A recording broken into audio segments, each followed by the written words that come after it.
9장 19절입니다. 같이 한 목소리 읽겠습니다. 시작. 또 우리는 하나님께 속하고 온 세상은 사악함 가운데 있음을 우리가 아느니라. 아멘. 자, 한번 큰 소리로 우리가 아느니라 하고 앉겠습니다. 시작. 우리가 아느니라. 아멘. 앉아주시기 바랍니다. 우리가 무엇을 아느냐? 우리 그리스도인들은, 구원받은 사람들은, 하나님의 자녀들은 하나님께 속했다고 하는 것을 압니다. 우리가 누구에게 속했느냐 하는 건 굉장히 중요합니다. 우리가 전에는 사탄에게 속한 자였고 죄에 속한 자였지만은 이제 그리스도 안에서 새로운 창조물이 되면서 우리는 이제 하나님께 속한 자가 되었고 의에 속한 자가 되었고 생명에 속한 자가 되었습니다. 그것을 우리가 안다는 것입니다. 그리스도인은 불신자와는 전혀 다른 독특한 사람입니다.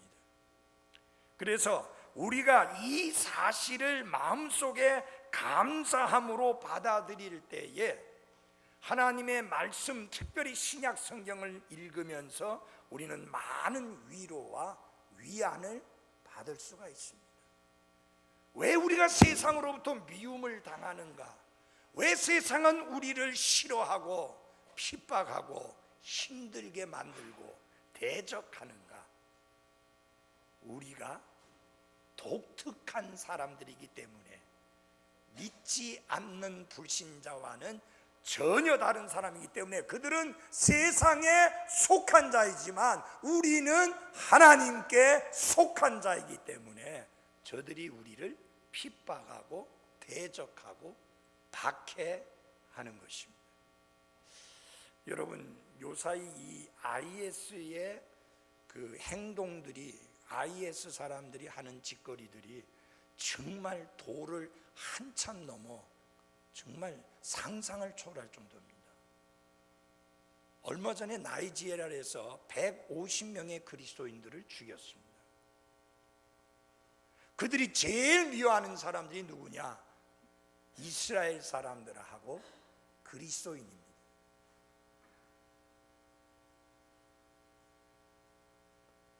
자, 왜 그들은 그렇게 그리스도인을 미워하는가? 그들은 알라에게 속했는지 모르지만 하나님께 속한 자가 아니기 때문에 우리를 그렇게 대적하고 미워하는 것입니다. 세계적으로 테러가 일어나고 있는데 이제 더 이상 우리나라도 안전지대는 아닙니다. 자, 그리스도인은 전혀 불신자들과는 다른 사람들이다. 왜? 하나님과의 관계에서 하나님에게서 난 자요, 하나님께 속한 자요, 하나님의 자녀요, 하나님의 본성을 부여받은 사람이기 때문에 불신자들과는 전혀 다른 사람들인 것입니다. 그래서 사도 바울은 이렇게 고백을 합니다. 디모데후서 1장 12절에서 내가 믿어온 분을 알며 라고 말을 했습니다. 사도 바울이 말하는 그가 믿어온 분이 누구인가? 갈라디아서 2장 20절에서 말씀하고 있듯이 나를 사랑하사 나를 위해서 자신을 주신 하나님의 아들 예수 그리스도, 바로 그분인 것입니다.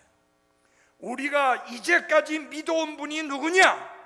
예수 그리스도, 나를 사랑하사 나를 위해서 자신을 주신 하나님의 아들입니다. 불신자들은 이 사실을 믿지 않잖아요.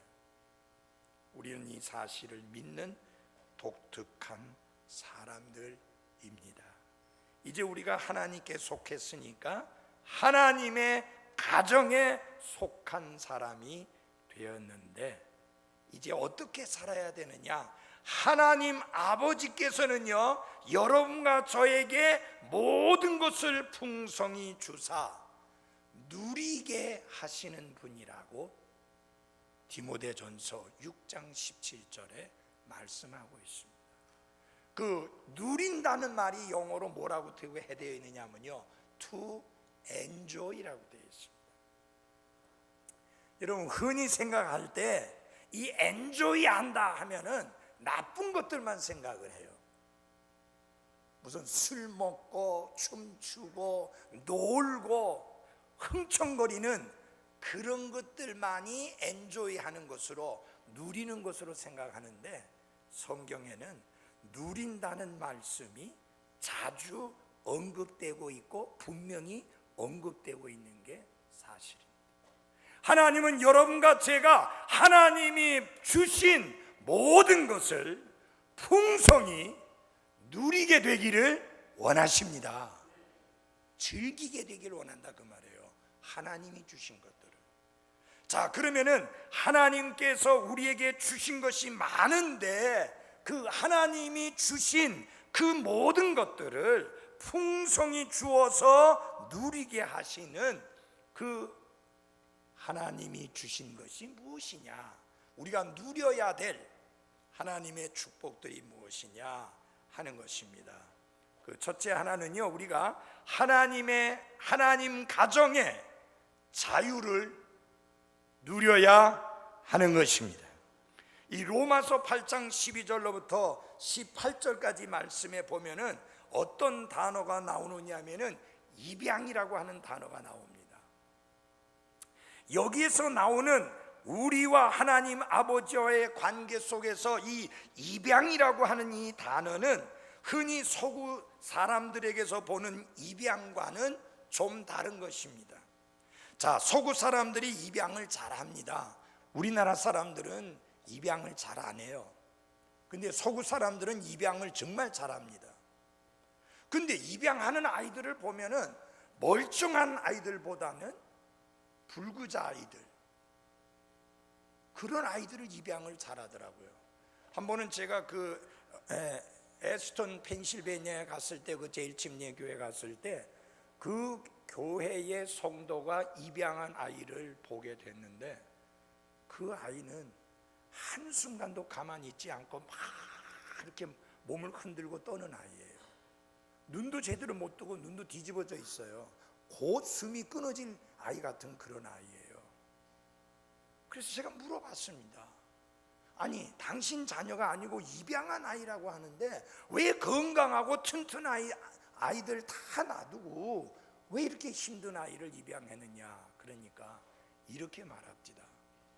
그런 아이들은 누구나 다 입양해 가지만 이렇게 힘든 아이는 아무도 입양해 가지 않기 때문에 내가 입양을 했습니다. 이 아이는 정말로 부모가 필요한 아이입니다. 그래서 입양했다는 거예요. 정말 감동적이더라고요. 그 마음이 정말 아름답더라고요. 그러니까 교회 소풍을 갔는데 그래도 거기를 가는 거예요. 그러나 하나도 어울리질 못해. 그 아이 때문에 계속 지켜봐야 되기 때문에. 우리가 흔히 입양하게 되면은 주로 어린 아기들을 입양하는 것을 생각하는데, 이 성경에서 말씀하고 있는 입양은 상당히 특이한 의미가 있습니다. 하나님께서는 여러분과 제가 다시 태어나서 하나님의 자녀가 되는 순간, 물론 영적인 수준에서는 어린아기 상태인데 하나님께서는 우리를 하나님의 가정에서 어떤 자격을 부여해 주시느냐, 성인 자녀와 같은 자격을 부여해 주십니다.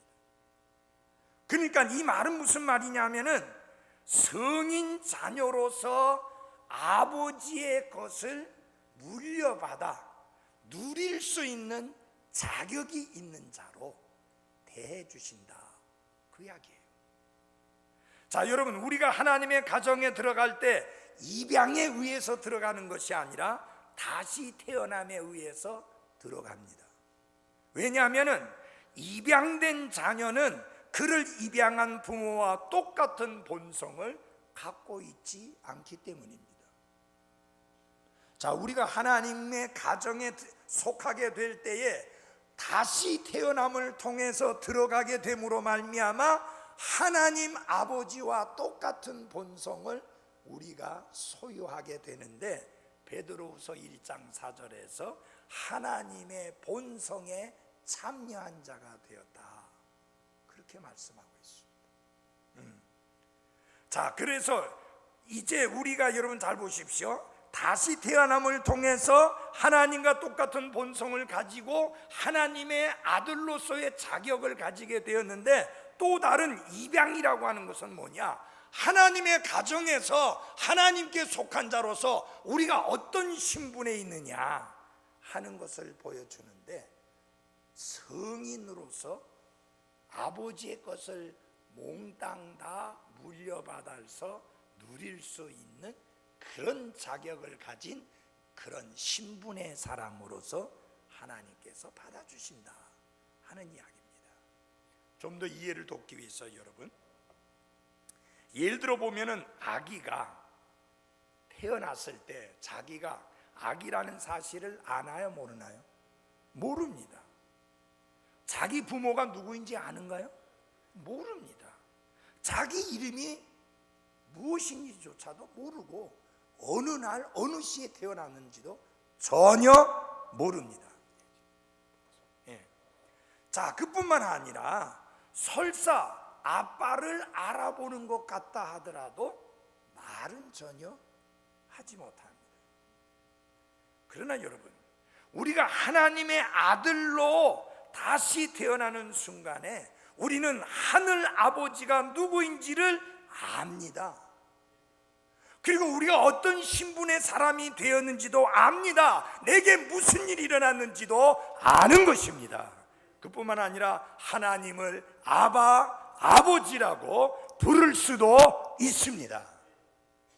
여러분, 갓 태어난 아이가 그럴 수는 없잖아요. 그래서 영적인 수준에 볼 때는 갓 태어난 아기와 같지만은 우리의 신분이라고 하는 것은 무엇과 같으냐? 성인 자녀와 같은 그런 신분으로서 하나님이 우리를 위하여 예비하신 모든 자원들을 마음껏 끌어다가 쓸 수 있는 그런 자유함을 허락해 주신 게 입양을 통해서 받아들여진 특징입니다. 여기 아바라고 하는 말은 아람어입니다. 히브리 말도 아니고 그리스 말도 아니고 아람어예요. 아빠라고 하는 애칭과 같은 말이에요. 여러분, 하나님을 아빠, 아버지라고 부를 수 있는 거 너무 감사하죠? 네.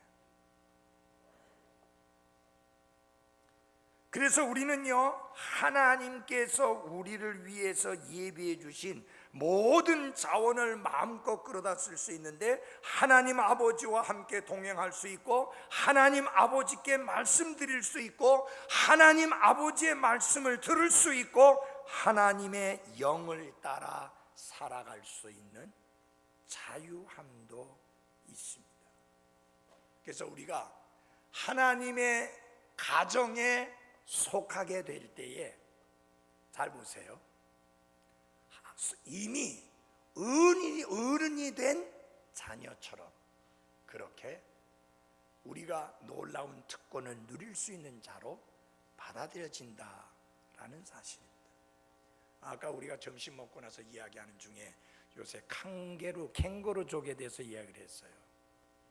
분명히 나가서 독립해야 될 자식인데 독립 안 하고 부모님께 빌붙어 있어서 부모님 영양을 빨아먹는 그런 자식에 대해서 이야기를 했는데, 여러분 아버지 어머니는 그렇게 나눠주다 보면 나중에 아무것도 없어요. 그렇게 여유 있는 부모님이 아니에요. 그래서 여러분, 학교 졸업했죠? 빨리 직장 가져서 독립해서 부모님 등골 휘게 하면 안 돼요.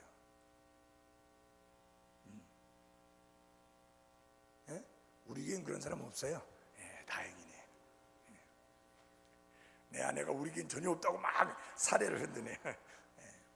근데 하나님 아버지는요, 여러분이 등골 빼 자셔도 돼요.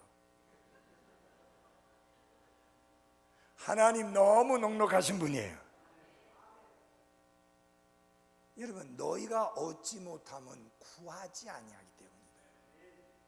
하나님은 구하라 그러면 너희가 얻을 것이요, 찾으라 그러면 찾을 것이요, 두드리라 그리하면 열릴 것이라고 하면서 하나님께 나아가서 졸라대고 달라고 하고 구하고 하는 것을 하나님이 기뻐하시는 것을 분명히 밝혀주셨습니다. 오늘 아침에 기도하기 전에 잠깐 이야기를 했습니다마는 왜 염려하느냐? 환경 때문입니다. 환경이 여의치 않을 때 우리 염려하잖아요. 그 다음에 사람 때문에 또 염려하잖아요. 누구 생각하면 자식 생각해도 걱정되고 염려되고 뭐 그렇잖아요. 그 다음에 일들 잘 풀려주면 좋겠는데 잘 안 풀리는 일들 때문에 또 걱정하고 염려하게 됩니다. 피할 수 없는 게 염려예요. 여러분, 환경 피할 수 있어요? 피할 수 없어요. 사람 피할 수 없잖아요. 일들 피할 수 없어요. 원하든 원치 않던 일들은 계속 일어나고 있어요. 좋은 방향, 기대하는 방향, 원하는 방향, 바람직한 방향으로 그렇게 일들이 벌어지기도 하느냐면 전혀 반대 방향으로 일들이 벌어집니다. 이거 도대체 내 능력 밖에 있는 것들이에요. 내 마음대로 안 돼요. 그래서 걱정하고 염려하는 게 당연한 것이냐? 그렇지 않는 거죠. 빌립보서에서 하나님이 주신 자원을 누려라. 그게 뭐냐? 아무것도 염려하지 말고 오직 모든 일에 기도와 간구로 너희의 요청할 것을 감사함으로 하나님께 알리라. 하나님께 알리라. 사람들에게는 다 알리면서 왜 하나님께는 알리지 않습니까? 그분이 해결자이시고 그분이 모든 것을 완벽하게 처리해 주시는 하나님이신데 그분은 제껴놓고 사람들에게만 알리지 말고 사람들에게 알리기 전에 먼저 하나님께 알리기를 바랍니다. 기도는 하나님께 나가는 것이라면 간구는 구체적으로 여러분의 필요한 것을 하나님께 알리는 것을 말합니다. 구체적으로 알리십시오. 하나님이 여러분, 하나님 가정에 속한 자면은 하나님이 우리로 하여금 누리게 하시는 그 자원을 충분히 누리고 살아가야 하는 것입니다. 아시겠죠? 하나님의 가정의 그 자유를 온전히 누리시기를 바랍니다. 뿐만 아니라 하나님 가정의 재산을 온전히 누리기를 하나님은 원하십니다. 우리가 다시 태어나기 전에는 우리는 영적으로 불쌍하고 가련하고 죄 많은 노예로 이 땅에 태어났습니다. 그러나 두 번째 하나님께로부터 태어났을 때는 우리가 누구로 태어나느냐? 정말 부잣집 아이로 태어났어요. 부잣집 자식으로 태어났어요. 그래서 우리가 부유한 자인 것을 잊지 마십시오. 그 예수님께서 많은 핍박을 받고 있는 버가모 교회에 말씀을 하시면서 실상은 너희가 부유한 자니라. 환난과 핍박으로 인하여 재산도 빼앗기고 많은 것들을 빼앗기고 집들도 빼앗기고 심지어 자식들조차도 빼앗겼지만 그래서 지금은 아무것도 없는 자 같지만 그러나 예수님 말씀하십니다. 실상은 너희가 부유한 자로다. 그렇게 말하고 있는 거예요. 여러분, 아브라함의 두 아들을 생각해 보시기 바랍니다. 이스마엘과 이삭이 보여주는 대조를 보시기 바랍니다. 이스마엘은 종이었습니다. 그러나 이삭은 상속자였습니다. 우리가 구원받기 전에 이 땅에 태어날 때 마치 우리는 종처럼 태어났지만 다시 태어났을 때 하나님의 아들로 태어났을 때 우리는 무엇으로 태어났느냐? 상속자로 태어났다. 그 이야기예요. 그러니 하나님 가정의 재산을 누리면서 살아가야 하는 것입니다. 자, 우리는 하나님의 상속자인데 하나님 아버지가 나누어 주시는 재산이 뭐냐? 아버지 하나님은 모든 은혜의 하나님이시고요, 하나님의 말씀은 은혜의 말씀이고요, 성령님은 은혜의 영입니다. 그러니까 이것은 무엇을 말하는 것이냐? 우리가 전부 다 하나님의 가정에 속한 자로서 누리게 되는 게, 이게 뭐 내가 잘나서가 아니고 내가 대단한 것을 해서가 아니라 전적으로 은혜로 누리게 되는 축복이다. 은혜로. 그래서 여러분, 우리가 뭘 누려야 되느냐? 하나님의 은혜의 지극히 풍성함을 누리며 살아야 하는 것입니다. 여러분 잘 보십시오. 우리가 구원받기 전에 하나님의 왕자는 무슨 왕자였느냐? 공의와 심판의 왕자예요. 근데 우리가 구원받고 나니까 이제 그 왕자는 어떤 왕자냐? 은혜의 왕자예요. 그래서 필요한 때에 도우시는 은혜를 얻도록 아무런 제한을 받지 아니하고 언제든지 나아가서 구할 수 있는 겁니다.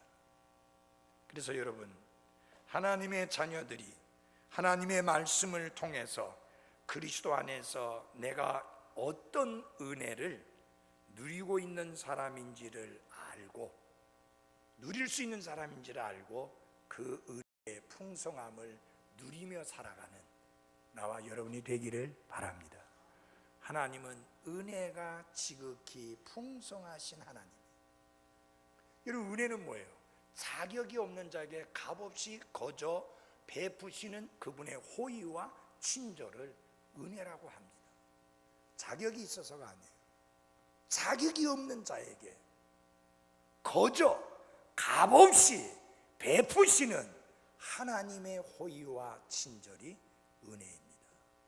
자, 여러분, 우린 받을 자격이 없다는 이야기예요. 근데 하나님 베푸시잖아요. 근데 이런 은혜를 하나님, 여러분 책망도 안 하세요. 왜 자주 나와서 구하느냐? 왜 자주 나에게 와서 자꾸만 칭얼대느냐, 말하느냐? 하지 아니하셔요. 하나님은 여러분들이 언제든지 필요한 때에 도우시는 은혜를 얻기 위하여 하나님의 은혜의 왕자 앞에 나아갈 때마다 하나님은 귀를 기울여 들으시고 풍성한 은혜로 채워주시는 좋으신 하나님이십니다. 이거 우리가 누리고 살아야 돼요. 진짜 풍성한 하나님의 은혜를 누리고 살아야 합니다. 여러분 잘 들어주십시오. 하나님은요, 우리가 하나님께 구할 때에 후히 주시고 꾸짖지 아니하시는 좋으신 하나님이십니다. 부모가 아무리 좋은 부모라 하더라도 밤낮 없이 부모에게 찾아와서 이거 해주세요, 저거 해주세요, 이거 주세요, 저거 주세요, 이거 사주세요, 저거 사주세요, 이래서 하면 어느 부모가 좋아하겠습니까? 절대 그 부모가 좋아하지 않습니다. 나중에는 야, 오지마 이제 그만 와 할 거예요. 근데 하나님 우리 아버지는 언제나 365일 24시간 밤낮 가리지 아니하고 그분의 은혜의 왕자 앞에 나와서 하나님의 풍성한 은혜를 구하는 자에게 값없이 거저주시는 좋으신 하나님이십니다. 이거 누리고 살아야 돼요. 우리 이걸 누리고 살아야 돼요. 네. 맞아요?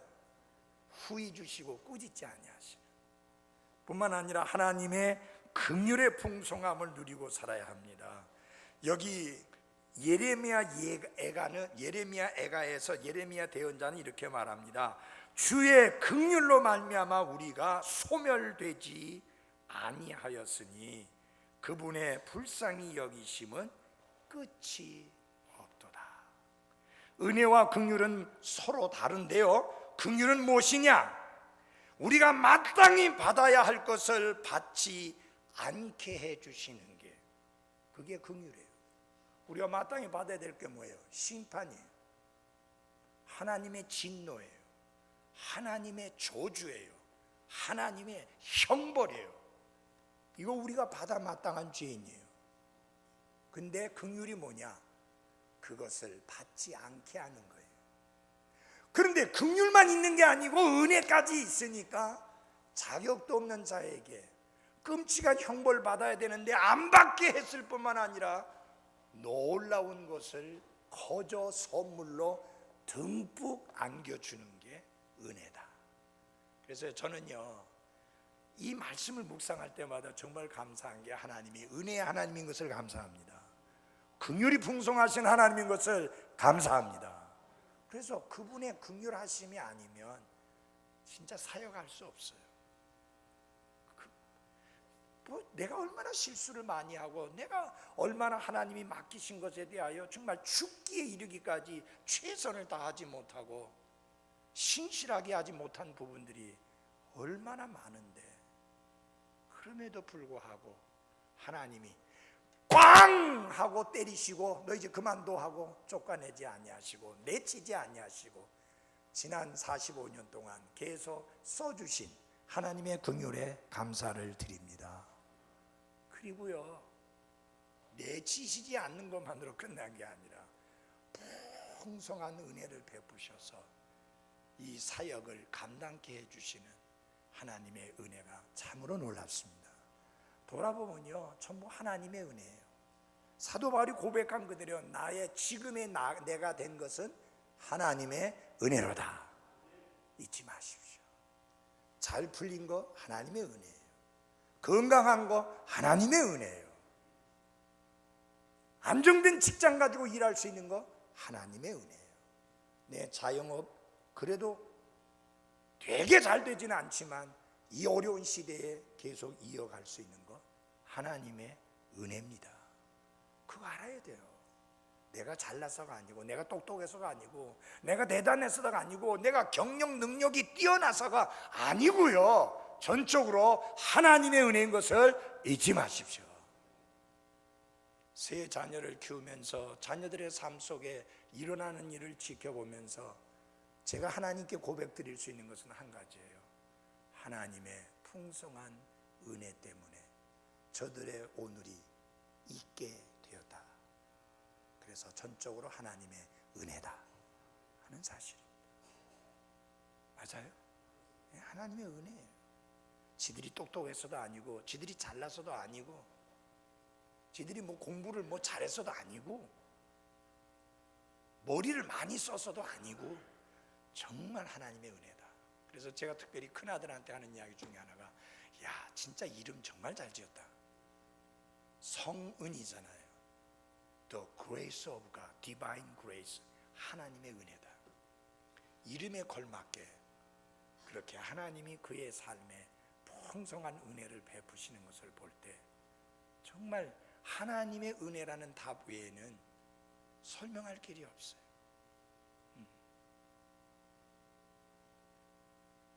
근데 하나님이 몇몇 사람에게만 그런 은혜를 베푸는 게 아니라 구원받은 우리 모두에게 풍성한 은혜를 베풀어 주시는 것을 감사합니다. 잊지 마십시오. 여러분, 이게 은혜인 줄 알고 하나님의 은혜입니다라고 고백하면서 하나님의 은혜를 찬양하면 계속 하나님께 찬양할 수 있는 하나님의 은혜를 맛보게 하는데, 하나님의 은혜인데도 뭐 내가 잘해가지고 된 것처럼 우쭐대면 그 다음엔 하나님의 은혜는 끊겨. 왜냐하면 은혜를 베풀어 주셨는데 은혜인 줄도 모르고 감사치도 않으니까 더 주실 이유가 없잖아요.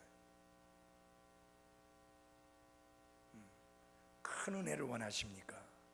작은 은혜를 베푸셨을 때 감사하십시오.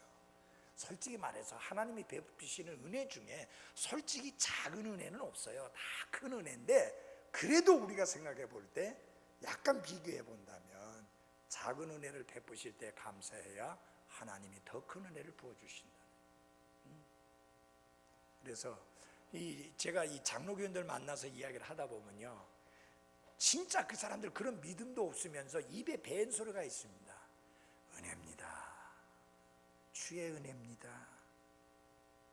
이분 진짜 멋들어지게 이야기해요. 근데 그분들은 은혜가 뭔지도 모르고 그 소리 하더라고요. 여러분들 은혜가 뭔지 아시죠? 아는 우리들은 말을 또 안 해요. 이 근본주의 독립침례교 성도들 중에 제일 안 나오는 말이 주님의 은혜입니다 소리. 그게 참 안 나와요. 습관이 안 돼서 그런 것 같아요. 자, 이제 한번 해봅시다. 주님의 은혜입니다. 아이고, 아이가 건강하네요. 아이고, 아이가 잘 풀렸네요. 남편 사업이 잘 되네요. 주님의 은혜입니다. 이게요, 말도 자꾸 해버릇해야 할 수 있는 거예요. 주님의 은혜입니다. 주님의 은혜입니다. 주님이 하신 일입니다. 주님이 허락하신 겁니다. 제가 한 거 아닙니다. 주님이 하셨습니다. 이게 습관이 돼야 돼요. 그래서 모든 영광을 하나님께, 이게 돼야 돼요. 우리 찬송 잘 부르잖아요. 모든 영광을 하나님께. 하긴 참 찬양은 잘하는데 막상 일이 일어났을 때는 주님의 은혜입니다라고 주님께 영광을 못 돌려드리는 거예요. 자식이 잘해서가 아니고 잘나서가 아니고 남편이 잘나서고 남편이 잘해서가 아니라 하나님의 은혜다, 주님의 은혜입니다 하는 것이 배어 있어야 돼요. 아멘.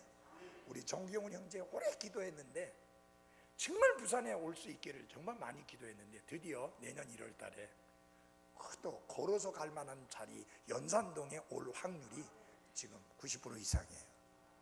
감사하잖아요. 뭐라고 해야 돼요? 주님의 은혜입니다. 주님의 은혜입니다. 제가 기도 많이 했거든요. 내 아내가 기도 많이 했거든요. 우리 장모님, 장인 어른이 기도 많이 했거든요. 우리 엄마 아빠가 기도 많이 했거든요. 그러지 말고 주님의 은혜입니다. 네, 주님의 은혜입니다. 그래서 물어봤어요. 얼마나 있게 되느냐 하니까 쭉 있게.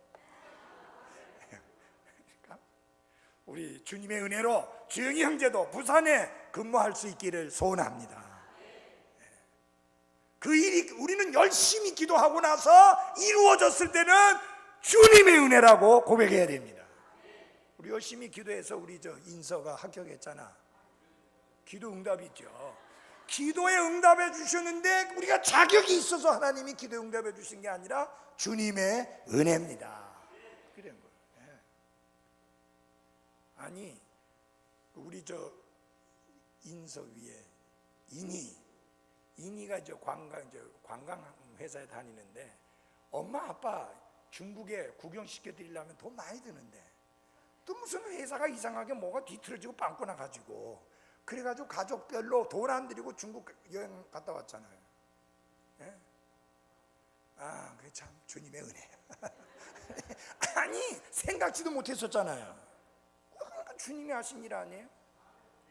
뭐 자격이 있어서 준 거 아니에요. 주님의 은혜예요. 이게 주님의 은혜다. 돌아보면요, 이제 내년에도 또 멕시코 교회 가서도 지금 설교할 거거든요.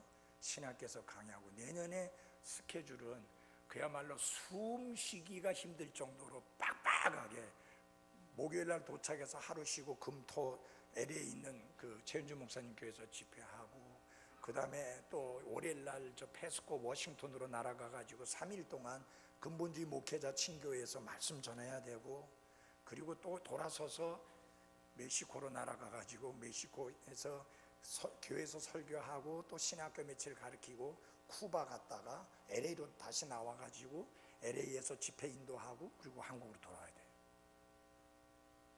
여러분 내년 되면 제가 71잖아요. 노인네가 빡빡하게.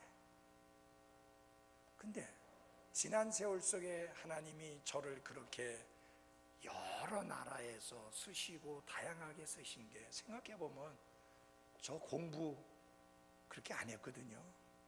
어마어마한 대학 나오고 그런 거 아니거든요. 성수 침례 신학교 나왔거든요. 인가도 안 나 있는 학교 나왔거든요. 우리 이종훈 형제나 조태우 형제처럼 침례 신학대학원 졸업한 것도 아니거든요. 그러니까 그런 나를 저 혼자 홀로 남은 이 남한 땅에 달랑 혼자 남은 저를 그렇게 하나님이 좋은 아내 만나서 결혼하게 하시고 세 자녀 낳게 해주시고 그 밑에서 6 손주들 태어나게 하시고, 그래도 생활에 걱정 없이 자기 앞가름은 하면서 살게 해주시고, 부모 등골 안 빼먹어도 되게 해주시고, 이게 전부 다 하나님의 뭐예요? 은혜다. 하나님의 은혜가 아니고는 설명이 안 되고 답이 없어요. 왜? 하나님이 은혜가 풍성하시고 긍휼이 풍성하셔서, 제가 생각해도 저 자신을 봐도 정말 내가 하나님 앞에서 하나님의 사람으로서 정말 최선을 다했느냐고 물어봤을 때 저 자신 없거든요. 하나님께서 내치시고 너 같은 놈은 못 쓰겠다 그렇게 말씀하실 만할 텐데, 인내하시고 기다리시며 오늘까지 써주시는 것을 보면 하나님의 은혜입니다. 저와 함께 사역을 시작했던 분, 힘차게 달려왔던 분들 많이 있는데 지금은 어디서 무엇을 하는지 흔적조차도 찾을 수 없는, 어떤 분은 미리 가버렸어요. 죽었어요. 40일 기도했다가 금식 기도했다가, 왜 그런 데 가가지고 그런 거 배워가지고 40일 금식 기도했다가 그 다음에 이게 잘 조절해야지 이게 되는데 배가 고프니까 확 먹었다가 죽어버린 거예요. 가만히 돌아보면 하나님 저 그 엉뚱한데 그런 신비주의 그런 쪽으로 안 빠지게 해주시고 이 근본주의 독립 침략의 신앙, 반듯한 신앙 지켜올 수 있도록 지켜주신 거 하나님 은혜잖아요. 제가 뭐 그렇게 무슨 뭐 결단력이 대단하고 그런 사람도 아니에요. 하나님 은혜지.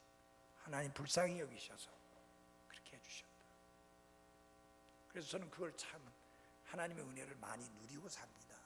엔조이, 즐기라고 그랬잖아요. 여러분 하나님의 은혜를 즐기며 살아가십시오.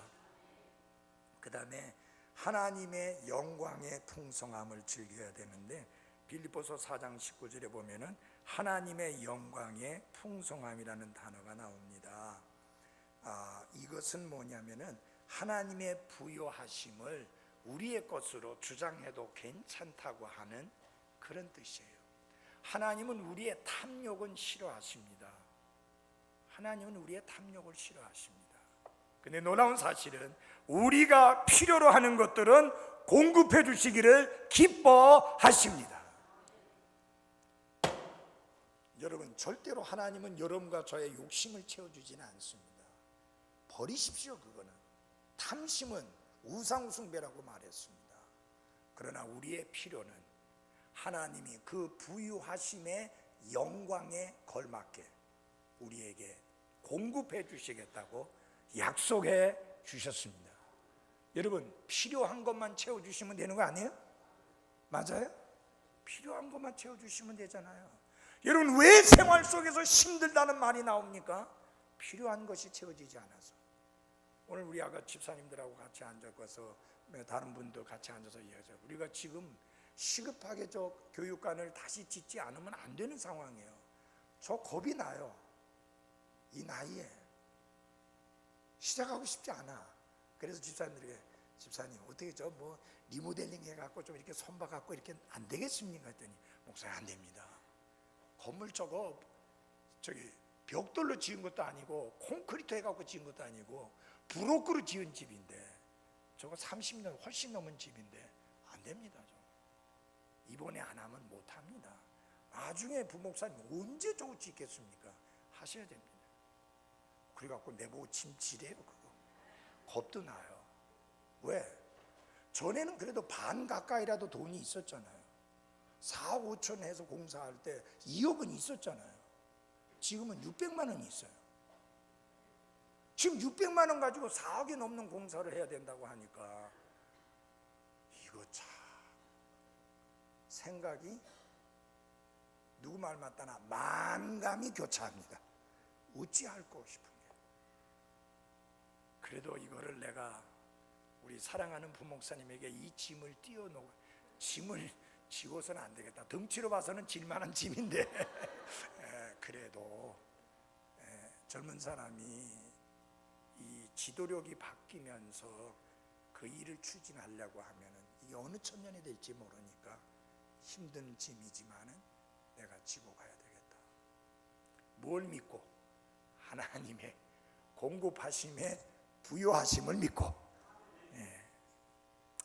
예를 들어서 5년 안에 못 갚고 한 8년 걸리면 안 되겠어요? 582 45 1년에 5천만 원씩 갚으면 지금 현재 계획했던 대로 다 됐거든요. 올 안에 2천만 원 갚을 겁니다.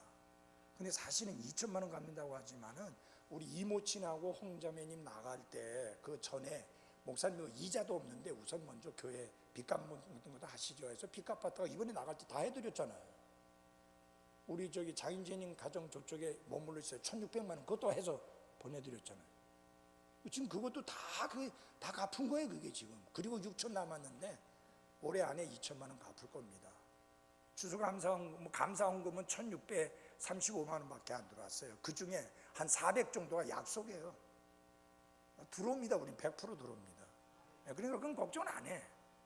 그렇지만 이 갚아야 되는데 이게 또 하나님이 또 부유하심에 걸맞게 채워주시더라고요. 어떤 형제가 은퇴를 했어요. 그러니까 좋은 직장이더라고요. 5,200만 원을 주는 거예요. 전별금으로. 그리고 연금도 나오고. 나도 군인 할 걸 그랬어요.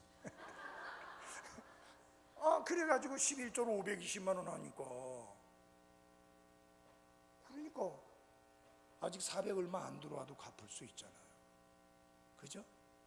그렇게 해서도 하나님이 부여하심에 걸맞게 채워주시는 거예요. 아멘? 너무 감사해요. 너무 감사해요. 제가 다른 교회 가서 이런 이야기를 하면 먼 나라 이야기 듣듯이 듣더라고요. 그게 현실 속에서 그런 일이 일어날 수 있습니까? 아니 요새 같은 때 목사님 1,600만 원 그 헌금 목표로 자꾸 하셨다고요? 그 교회 부자들 많은 모양이죠? 아니요, 다 서민들이라고. 다 서민들이라고. 여러분, 돈이 많기 때문에 헌금이 나오는 게 아닙니다. 마음이 하나님께 드려져야 나옵니다. 마음이 헌신되어 있어야 돼요. 하나님의 이 부유하심의 그 풍성함을 우리가 누리고 삽시다. 하나님 필요한 건 채워주셔요. 욕심은 안 채워주지만. 그래, 필요한 거 있죠. 아까 말씀드렸잖아요. 하나님께 알게 하십시오. 하나님께 알리십시오. 구체적으로 무엇이 필요한지 하나님께 알리십시오. 그러면 그분이 공급하시겠다고 약속했어요. 왜 사람들이 뭘 제일 잘하는 게 뭐냐면 막 다른 사람 만나가지고 이런 일이 있거든 저런 일이 있거든 어떻게 하면 좋을지 저렇게 하면 좋을지 어떻게 해결이 될지 막 이야기하는데 딱 한 분에게만 말씀을 안 드리는 거예요. 하나님께만 말씀 안 드립니다. 여러분 잘 보십시오. 모든 것의 근원이 하나님입니다. 내 생명의 근원도 하나님이고 모든 물질 하늘에 있는 것과 땅에 있는 것 금과 은이 하나님 말씀하기를 다 내 것이다 했어요. 거기서부터 나오는데 거기는 안 알리고 엉뚱한 데만 알리는 거예요. 여러분 언제나 사람에게 말하기 전에 사람에게 말하는 건 제일 최후로 하십시오. 먼저 하나님께 알게 하십시오. 그것이 바로 하나님의 부유하심을 누리는 겁니다. 마지막으로 하나님의 가정에서 교제를 나누시기를 하나님 원하십니다. 여러분 가족이라는 게 참 좋은 것 같아요. 너무 좋은 것 같아요. 가족보다 더 귀한 게 어디 있어요? 우리가 그리스도 안에서 한 가족 맞아요? 한 가족이잖아요. 가족끼리는 뭘 나눠야 되느냐? 화기애애한 가운데 교제가 있어야 돼요. 어떤 가정 보면요 가족끼리 쭉 모였는데 말도 안 해. 자, 뭐 텔레비전 쳐다보고 있어. 이거 문제가 많잖아요. 가족은 서로 대화를 나누고 관심사를 나누고 문제를 나누고 함께 해결하려고 하는 게 진정한 가족인데 우리가 그리스도 안에서 한 가족 맞습니까? 전에도 자주 말씀드리지만 가족 중에요 교회 가족만큼 자주 보고 만나는 가족이 없어요. 나 이번에 며느리 몇 달 만에 봤어요. 지난 추석 때도 못 내려왔거든요. 추석 바로 앞주간에 이사를 했는데 어떻게 내려오라 합니까? 야, 내려오지 마라. 나중에 우리가 올라갈게. 별로 안 좋아하지만 우리가 올라갈게. 뭐 안 좋아하겠어요? 그랬더니 우리 저 세준이 녀석이 꾀를 부린 거예요. 할머니가 온다 하니까 할머니하고 게임을 해야 된다고 생각해가지고 그 비싼 영어 유치원 다니는데 그날 허리가 삐걱했다는 거예요. 엄마 도저히 유치원 못 갈 것 같아요. 근데 나중에요 뛰는데 얼마나 잘 뛰는지 보자보자 뛰면서 그래야 결국은 어떻게 됐냐, 그날 할머니하고 게임을 하면서 여러 가지 오락 게임 같은 거 하면서 너무 즐겁게 보내고 나하고 이제 야구하고 테니스하고 하면서 잘 보냈는데 그 다음날 저는 아침에 신학교 가르친다고 일찍 나갔는데 뭐라고 말하느냐, 엄마 오늘도 피곤해서 힘들어서 유치원 못 갈 것 같은데. 꾀를 부리는 거예요. 할머니하고 시간 좀 보내고 싶어서. 그게 가족이에요. 할머니 왔는데요, 할머니 쳐다보도 안 하고 할머니하고 대화도 안 하고 그러면 얼마나 섭섭하겠어요. 우리 박미순 자매 그냥 담이만 보면 꺼벅 넘어가요. 그냥 막 완전 꺼벅 넘어가는데 그 녀석이 할머니 딱 보더면 싹 돌아선다면 아마 박 자매님 난리 날 거예요. 첫 손녀잖아요, 그죠? 첫 손주잖아. 얼마나 귀여워 진짜.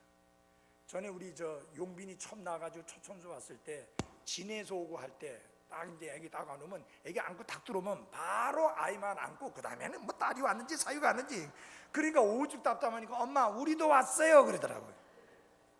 그래 알아. 근데 오로지 용빈이야.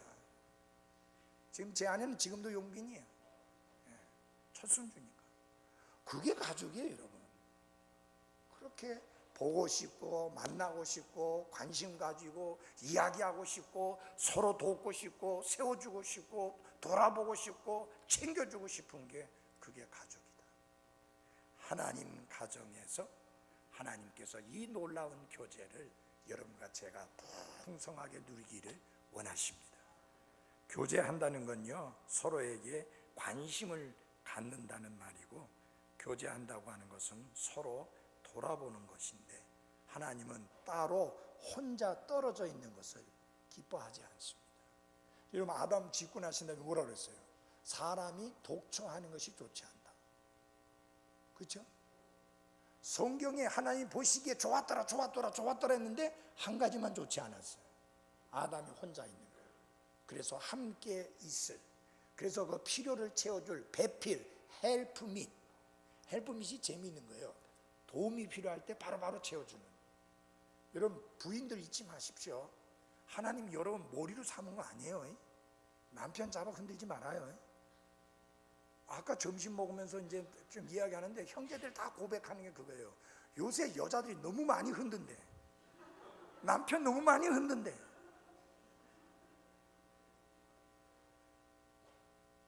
성경대로 살아야 돼요. 잘 들어주십시오. 사회가 어떻게 돌아가느냐 신경 쓰지 말고 성경대로 살아야 돼요. 가정의 가장은 남편이에요. 가정의 가장은 가정의 머리예요. 머리로서 존중하고 인정해줘야 돼요. 우리 교회 자매님들은 그 부분에서 좋은 본을 보이는 그리스도인들 되시기를 바랍니다. 요사이 맞벌이 부부가 많이 있다 보니까 물론 여자도 피곤하죠. 그렇지만 내가 일을 하기 때문에, 밖에 나가서 일하기 때문에 남편을 부려먹지 마십시오. 남자는 집에 와서 충전돼서 나가야 돼요. 목사님 저도 충전돼야 돼요. 충전되려면 집에 있어요. 나가지 말고.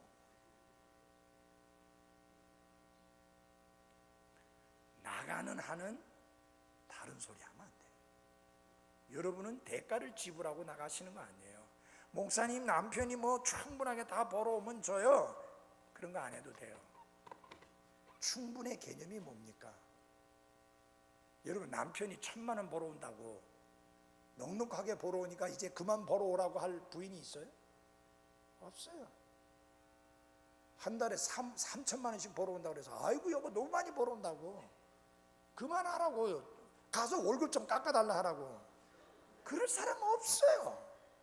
한 달에 1억 이상 벌어도 절대로 충분하다고 말 안 합니다. 중요한 거는 정말 내가 함께 벌지 않으면 안 되는 상황이 아니라면 가정을 지키는 게 오히려 더 돈 버는 거예요. 그래서 가정의 질서가 잘 쓰고 남편이 남편으로서 예우를 받을 때 그 가정이 아름답게 되는 것이고 가정의 질서가 서는 거죠. 그게 하나님 가정의 자유함을 누리는 거예요. 그래서 혹시 나가서 일하시는 분들, 자매님들 일하지만 절대로 남편 보고 이래라 저래라 이거 해라 저거 해라 마치 뭐 집에 심부름꾼 하나 데려다 놓은 것처럼 그렇게 휘두르지 마십시오. 남편이 알아서 도와주면 모르지만 남편을 휘둘러 가지고 치마 폭에서 그냥 마음대로 휘둘지 말고 남편의 권위를 존중하는 그런 자매들이 성경적인 그리스도인 아내의 모습입니다.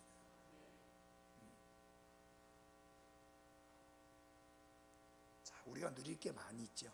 하나님의 가정에 속했으니까 그가 마음껏 누리며 살아가는 복된 삶이 되기를 바랍니다. 그러면서 이 사실을 잊지 마십시오. 왜 우리가 세상을 사랑하지 않아야 되는가? 세상이 사악한 자 안에 있기 때문입니다. 그거 잊지 말고 기억하십시오. 세상과 세상에 있는 것들을 사랑하지 말라.